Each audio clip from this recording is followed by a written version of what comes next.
ఇచ్చు, కొందరికి డబ్బులు ఇచ్చేది కొందరికి ఇవ్వదు. అర్థమైంది. డబ్బులు ఇన్నోళ్ళు తీసుకున్న వాళ్ళు సంతోషంగా ఉంటారు, వాళ్ళు ఓకే అంటారు, డబ్బులు అన్నారు నో అంటారు. ఇలా వీళ్ళకి పంచాయతీ పెట్టడం అసలు ఏముంటుంది చెప్పండి. రైతులకు ఒకరికొకరు పంచాయతీ పెట్టి ఊళ్ళల్లో సంతకం పెట్టిన వాళ్ళు ఎక్కడ పెట్టి సంతకం మాకు పైసలు రాకుండా నీ ఒక్కరు పెట్టు వీరికి కొట్టాడుకోవాలి. ఈరోజు రైతులందరికీ కూడా ఒకటేసారి పేమెంట్ ఇవ్వచ్చు, అందరికి ఒకటేసారి పేమెంట్ చేయొచ్చు. నువ్వు 5 నెలలకు చేస్తావా 6 నెలలకు చేస్తావా ఒకేసారికి అందరూ పేమెంట్ ఒకరికి ఇచ్చి ఒకరికి ఆపి వాళ్ళకి కొట్టాటలు పెట్టి అవసరం లేదు.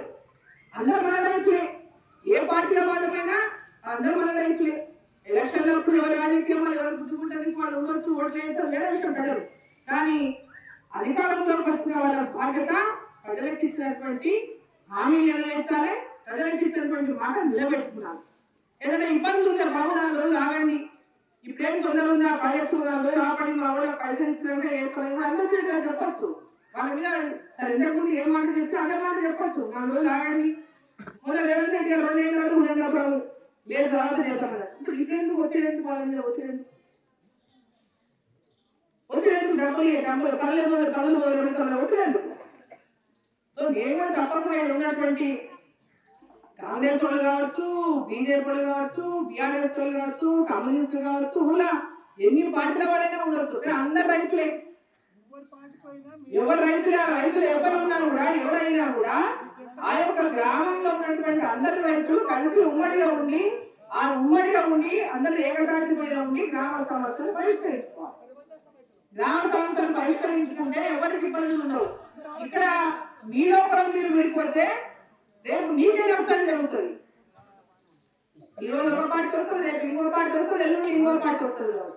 కానీ గ్రామంలో ఉన్నటువంటి రైతులందరూ కూడా మీ సమస్యలను పరిష్కరించుకోవడానికి మీరందరూ ఒక తాటి పైన ఉండి మాకు అందరూ ఒకసారి మీకు పేమెంట్ ఇవ్వండి, మేము ఇన్స్టాల్మెంట్ల వారిగా ఇప్పుడు పావుల భాగం వేస్తాం, మళ్ళీ 6 నెలలకి ఇంకో పావుల భాగం వేస్తాం, మళ్ళీ ఇంకో 6 నెలలకు పావుల భాగం వేస్తాం. అంటే ఇన్స్టాల్మెంట్ బేసిస్ చేస్తే రైతుల దగ్గర పైసలు ఉంటాయా అట్లా ఇస్తే? ఈరోజు 1 లక్ష, 6 నెలలకు 1 లక్ష, 6 నెలలకు 1 లక్ష ఉంటాం. రైతులు ఏమైనా చేయగలుగుతారా పైసలతో? వాళ్ళు ఏమైనా దాంట్లో ఏమైనా ఇంకోటన్నా కొనుక్కుందామని దాంట్లో కొనగలుగుతారా? దాని మీద వాళ్ళ ఆవేదనను అర్థం చేసుకోవాలి, వాళ్ళ బాధను అర్థం చేసుకోవాలి. ఇది ఎవరిని ఎవరు రెచ్చగొట్టడానికి లేదు. రెచ్చగొట్టాలంటే నేనేం మాట్లాడచ్చు, నేను రెచ్చగొట్టడానికి రాలేదు. రెచ్చగొట్టాలంటే 1 నిమిషం పట్టదు నాకు మాట్లాడడానికి, కానీ రెచ్చగొట్టడానికి రాలేదు. రైతుల సమస్యలు పరిష్కారం కావాలి, రైతులందరూ కూడా సంతోషంగా ఉండాలి. వాళ్ళ యొక్క త్యాగమే ఆ భూమి ఏమంటే త్యాగమే. ఈరోజు 2016లో ఉన్న రేటు భూమి రేటు ఈరోజు ఉందా? ఆ రోజు ఇల్లు కట్టుకుంటే ఎంత అవుతుంది, ఈరోజు ఇల్లు కట్టుకుంటే ఎంత అవుతుంది నాకు తెలియదా? ఈరోజు 18 ఏళ్ల వయసులో R&R సెంటర్లలో ఏముంటుంది? వాళ్ళు ఎప్పుడైతే ప్రభుత్వం R&R సెంటర్ ప్రకటించిన తర్వాత కంపెన్సేషన్ ఇచ్చేటప్పుడు ఒక టైం బౌండ్ లోపల ఆ కంపెన్సేషన్ పేమెంట్ చేస్తుంది. అంత లోపల ఎవరెవరైతే 18 ఏళ్ల వయసు ఉన్నటువంటి వాళ్ళంటే మేజర్ అయిన వాళ్ళందరికీ కూడా ఆ యొక్క ప్యాకేజ్ వర్తిస్తుంది. 2021 కట్ ఆఫ్ చేసినారు. మరి 21 లోపల డబ్బులు రాలేదు కదా రైతులకి. అది వాళ్ళు చేసినా వీళ్ళు చేసిన సమస్య కాదు, ఇక్కడ ప్రభుత్వమే, ఎవరున్నా ప్రభుత్వమే. కాబట్టి ఈరోజు రైతులకు ఖచ్చితంగా ఈనాడు ఈ డబ్బులు ఇచ్చే నాటికి ఎవరైతే 18 ఏళ్ల వయసు ఉంటారో, ఎవరైతే మేజర్ ఉంటారో వాళ్ళకి అందరికీ కూడా ఖచ్చితంగా కన్సల్ట్ చేయాల్సిన బాధ్యత ప్రభుత్వం పైన ఉంటుంది. ఎవరున్నప్పుడు దీన్ని చేయలేదు, ఎవరున్నప్పుడు చేసిండ్రు, ఇప్పుడు ఎవరు అధికారంలోకి వచ్చిండ్రు అనేది తర్వాత ప్రశ్న. ముందు రైతుల సమస్య పరిష్కరించాల్సిన బాధ్యత అధికారంలో ఉన్నటువంటి వాళ్ళకే ఉంటుంది. అధికారంలో ఎవరు ఉంటే వాళ్ళనే మొరబెట్టుకుంటారు రైతులు. ఎవరు అధికారంలో ఉంటే వాళ్ళనే అడుగుతారు. ఇప్పుడు అరుణమ్మ ఏం అధికారంలో లేదు, కానీ ఇక్కడ పార్లమెంటు సభ్యులుగా మీ యొక్క సహకారం మాకు అందించాలా, మా గోడు ప్రభుత్వం వద్ద వినిపించాలని చెప్పి రైతులందరూ నా దగ్గర అనేక సార్లు వచ్చింది. వాళ్ళు అనేక సార్లు వచ్చిండ్రు. సరే అంతకుముందు ఆనాడు మంత్రులు వచ్చినప్పుడు నేను రావాలి, వాస్తవం ఆ రోజు వచ్చేది కానీ వేరే ప్రోగ్రామ్ సడన్గా చెప్పింది. ప్రోగ్రామ్ నాకు ముందే చెప్పింటే వేరే ప్రోగ్రామ్ లో ఉండకుండా మా సీట్కే వస్తుంది. ఆ రోజు విశాఖ మీ రైతుల యొక్క కష్టాలు స్వయంగా వరకు నేను చెప్తుంది. కానీ ఆ రోజు వాళ్ళు ప్రోగ్రామ్ రాత్రి ఇష్యూ చేసిండ్రు. పొద్దున నేను వేరే ప్రోగ్రామ్ లో ఉన్నా రాలేకపోయినా వాళ్ళు. సో ఈరోజు నేను ఒకటే కొడుతున్న రైతులందరి యొక్క సమస్య ప్రభుత్వము ఒక అంశాలపైన ఫోకస్ చేయాలి. ఉదండాపురము రిజర్వాయర్, పాలమూరు రంగారెడ్డి ప్రాజెక్టుకు ప్రాణం పోషమే, దానికి జీవో ఇప్పించి అలాంటి సర్వేకి ఇప్పించిందే డీకే అరుణమ్మ. తర్వాత తెలంగాణ రాష్ట్రం వచ్చింది, కేసీఆర్ ముఖ్యమంత్రి అయ్యిండు, అది జూరాల నుంచి తీసుకోవాలని ఫస్ట్ ప్రపోజల్. ఈ మహబూబ్ నగర్ పార్లమెంటులో ఉన్నటువంటి 7 నియోజకవర్గాలు, మక్తల్ కావచ్చు, నారాయణపేట కావచ్చు, కొడంగల్ కావచ్చు, షార్నగర్ కావచ్చు, జడ్చర్ల కావచ్చు, మహబూబ్ నగర్ కావచ్చు, దేవరకద్ర కావచ్చు, ఈ 7 నియోజకవర్గాలకు ఆయకట్టుకు నీళ్ళు ఇవ్వాలి. సాగునీరు అందుతలేదు.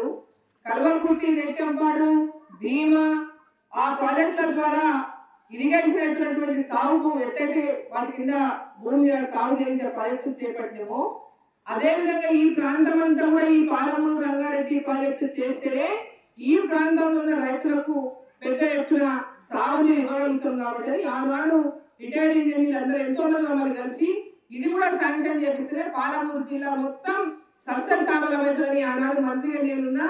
నన్ను అందరూ కూడా కలిసి అనేక సార్లు మరి ప్రాజెక్టు మీద ఈ ప్రాజెక్ట్ ఎట్లా ఉండాలి, నీళ్ళు ఎట్లా ఉండాలి, ఏం సందర్భం మొత్తం ఆనాడు వాళ్ళ రిటైర్డ్ ఇంజనీర్స్ అంతా కలిసి ఒక డిపిఆర్ తయారు చేసి మమ్మల్ని మేమందరం కూడా ప్రభుత్వం మీద ఒత్తిడి తీసుకొచ్చి ఆనాడు తెలంగాణ ఉద్యోగం తీవ్రంగా ఉన్నటువంటి నేపథ్యంలో ఇది ఇన్ని నీళ్లు ఈ ప్రాజెక్టు అందరూ కొంతమంది ఆంధ్ర అధికారులు వ్యతిరేకించినా ఆనాడు పట్టుబట్టి ఈ ప్రాజెక్టుకు సర్వే చేయాలని జీవో ఇప్పించినాం. ముందు సర్వే చేయండి, సాధ్యాసాధ్యాల తర్వాత సర్వే చేయాలని జీవో ఇప్పించినాం. ఆ తర్వాత ఈ ప్రాజెక్ట్ ఏమైంది, పాలమూరు రంగారెడ్డి ప్రాజెక్టు జూరాల నుంచి నీళ్ళు తీసుకోవాల్సినటువంటి ప్రాజెక్టు తీసుకుపోయి శ్రీశైలం బ్యాక్ వాటర్ నుంచి నీళ్లు పెట్టింది. ఆనాడు ముఖ్యమంత్రి గారు మరి ఈ ప్రాజెక్టు ఇంకా పెద్ద ఎత్తున నీళ్ళు ఇవ్వాలని చెప్పి డిజైన్ అక్కడ మార్చుకోవాలని ఈ ప్రాంతం అన్యాయం జరిగింది. ఈ ప్రాంతానికి అన్యాయం జరిగింది. ఉదండాపురంలో ఇంత పెద్ద రిజర్వాయర్ నిర్మాణం చేసి అందరు రైతులు పెద్ద ఎత్తున భూములు కోల్పోతున్నారు. ఈ ఊరు మొత్తం మునకకు రైతుంది. ఈ ఊళ్ళని గ్రామాల కింద పొలాలు పోయినాయి, ఊళ్ళు నీరిపోతుంది, పెద్ద ఎత్తున నష్టం జరుగుతుంది. అంటే వాళ్ళకంతా కూడా ఈరోజు ఇంకో చోట రైతులకు నీళ్లు వస్తామని రైతులందరూ సహకారం చేసి వాళ్ళు సహకారం అందించారు.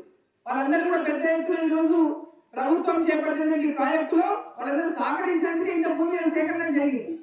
ఇంత భూమి సేకరణ జరిగిందంటే రైతులందరూ సహకరించడం జరిగింది. సో ఈ ఉన్నటువంటి ప్రభుత్వాలు ఎవరైనా ఈరోజు కాంగ్రెస్ ఉండొచ్చు, అంతకుముందు టీఆర్ఎస్ ఉండొచ్చు, వచ్చిన ప్రభుత్వాల బాధ్యత ఏమి, గతంలో వాళ్ళు చేసిందా, గతంలో వీళ్ళు చేసిందా అనకుండా ఈడ రైతులు ప్రజెంట్ ఏం సమస్యలు ఎదుర్కొంటున్నారు, వాళ్ళకి ఏమి ప్రాబ్లమ్స్ ఉన్నాయి, ఎన్నికల ముందు ఎంత అందరూ వాగ్దానం చేసిందా. నేను కూడా ఓట్ల కోసం వచ్చినప్పుడు చెప్పిన అమ్మ మీ సమస్య కోసం మీ అమ్మని అండగా ఉంటా, మీ అమ్మని నేను పోరాటం చేస్తా, మీ సమస్యకు తప్పకుండా మీకు అండగా ఉంటా అని చెప్పాను.